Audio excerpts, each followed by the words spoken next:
Hi, welcome to my KDE 4.3 Plasma overview screencast. I won't be able to cover absolutely all the changes in 4.3, but we should hopefully get a start. I want to keep it to about 10 minutes, so I've got my little timer widget here, and we'll see if I make it. In 4.3, we've done quite a bit of work on the look and feel of things, as we usually do between releases. So we have a really nice new theme called Air. Whereas Oxygen was darker, blacker, had a nice sleek look to it, Air goes in a different direction and is still elegant and sleek, but is brighter and fits with the default Oxygen theme perhaps a bit better. It also has these cool little circles that are different in each widget you actually make, providing some visual texture without being too in your face about it. That's a new feature in the theming system for Plasma. You'll also notice that my panel is very small. We've worked on the ability to have small panels as well as improving vertical panels. If you see my system tray here, there is no top and bottom to it. If I make my panel large enough, I'll actually get the full frame around it, but when it squishes down, it grows smaller. In fact, in 4.3, the default panel is not much bigger than this one right here. I believe it's 28 or 26 pixels high. So those people who like small pixels and people who are looking for elegant defaults, rejoice, we've done it. We've gone a little bit further in 4.3. You can also put spacers in your panel that are available from the settings. You can add a spacer, and then you can actually say, I would like a big gigantic space here between these two widgets or whatnot. It allows you to control the way your panel looks a lot more. If you're running desktop effects, which unfortunately I'm not right now because the X driver I'm using is currently in a moment of suckage, but if you are, when you open up things such as the calendar, it'll actually slide up, and then when I close it, it'll actually slide back down into the clock. We're working on a lot of integration or further integration with the window manager in KDE 4, KWin, which is responsible for desktop effects. We want in KDE 4.4 to actually move this effect of sliding in and out of the panel into KWin itself. We also have other integration features such as in the taskbar. In the past, we've shown the thumbnails for the windows, and in 4.4 you can actually click on those in the tooltips, which is neat. But in 4.3, you can also turn on a feature in KWin that when you mouse over an entry in the taskbar, it'll actually fade out all the other windows except the one that you're over, or the ones if it's a group.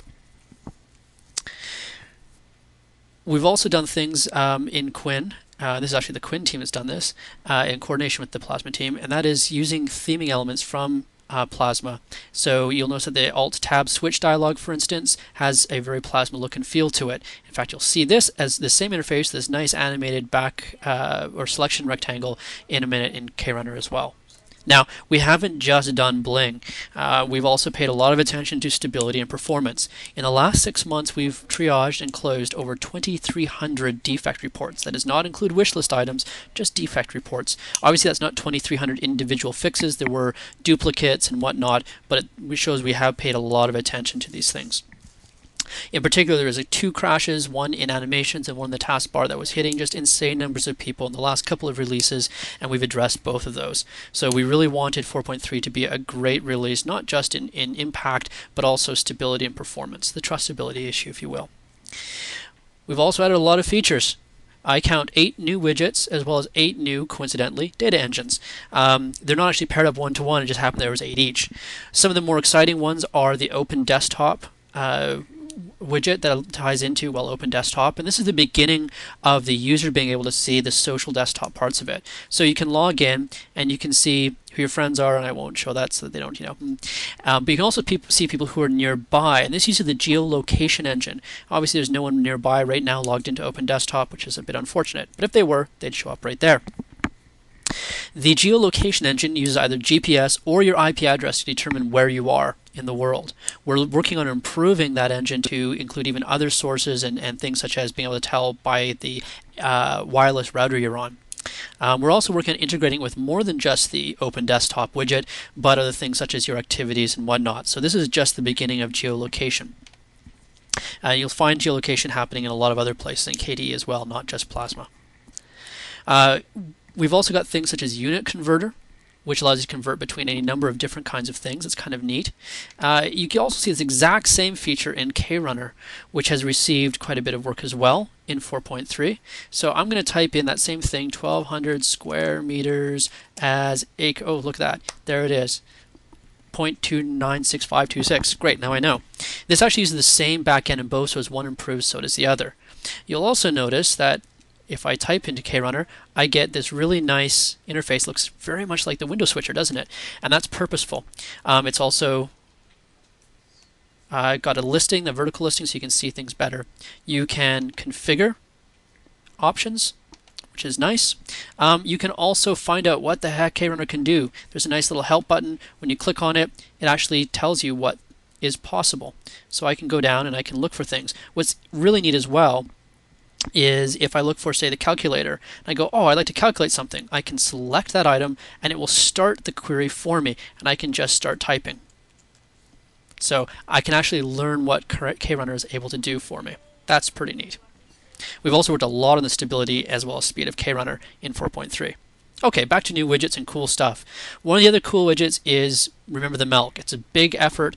This is brand new in 4.3, but I think it works pretty well for a first run at it.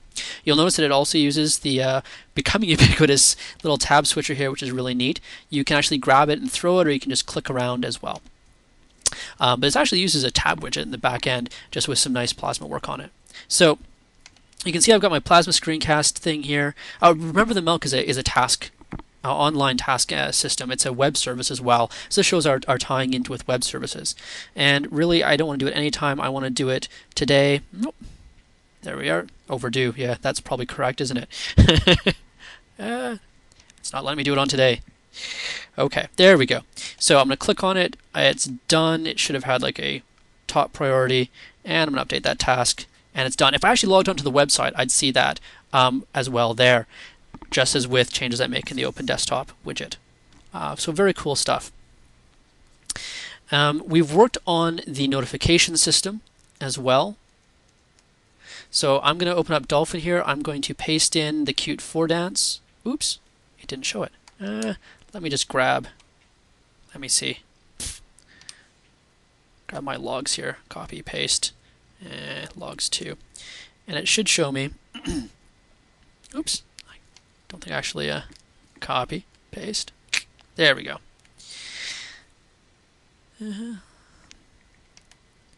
So it actually shows me my jobs running here, how many jobs are running. It's got an overview. If I want to see them individually, I can expand it and it shows me. And I can do things like pause as well, just outright stop it. When it's done, it goes down here. If it's completed, it gives me a link. You can also collapse it again, or you can close one or all of them. So you can, if you miss a job ending, if you're downloading a file, you come back to your desktop later, you can see it's still there and pick it up quite easily. Or you can just say, yeah, I'm done with all that, and get rid of it out of your face. Now, we've got the toolbox up here, which you can drag around. You can put it in the corner, and if you bring it out, it gives you a nice tab with the name of it. If I open it, it's actually going to hide the windows on the desktop, so it allows me to get at my desktop much easier than in past releases. Okay, so if I come down here, I'm going to go to my desktop settings, and when the desktop settings come up, it'll actually re-show my windows as well as bring up the desktop settings. And we've got a huge number of new a large number of new wallpapers, including weather. It reflects the current weather outside. The Mandelbrot Explorer, which is really neatly done, extraordinarily fast. Virus, which is a little iLife simulation, interactive life simulation, or simulated life, I should say. Patterns are back. The slideshow is a lot faster. It's one of the places we've done performance improvements, as well as the globe, which is Marble on your desktop. It gives you all the features of Marble, including different themes. You can view the moon if you want, projections, and you can interact with it because, of course, wallpapers are interactive. So some very cool stuff there. Let's see how I'm doing with time. Yep, 1 minute. Not bad. I've covered most of the things I wanted to cover, and I'm going to end with the system tray. So in 4.3, one of the things we did is we finally went to address the system tray issue. The system tray previously has used technology called XEmbed, which has given us many problems, including not being able to theme things properly or even know what the entries in the system tray were doing. Well, now for the icons that are using it, we get proper Plasma integration, and any desktop could do this as well. So we've got the nice tooltips. When I mouse over one of the entries that supports the new system, it actually shows us those same tooltips. You'll see the same hover overs occur. So when I hover in and out, the icon has the same effect, and this themes with Plasma and the desktop. And it's completely desktop neutral. It uses dbus. What's also nice is it allows us to do things such as, say, I only want to show icons of a certain kind, such as system services, or just communication, or just application status, or just hardware control. It can also handle your auto hide for you, if you wish. So these are some of the big improvements we made. As you can see, I'm out of time, so I will bid you adieu, and thank you very much for tuning in. This is just a fraction of what we've done in 4.3, and we have a lot more coming for you in 4.4, but there's a taste for you. See you on the flip side.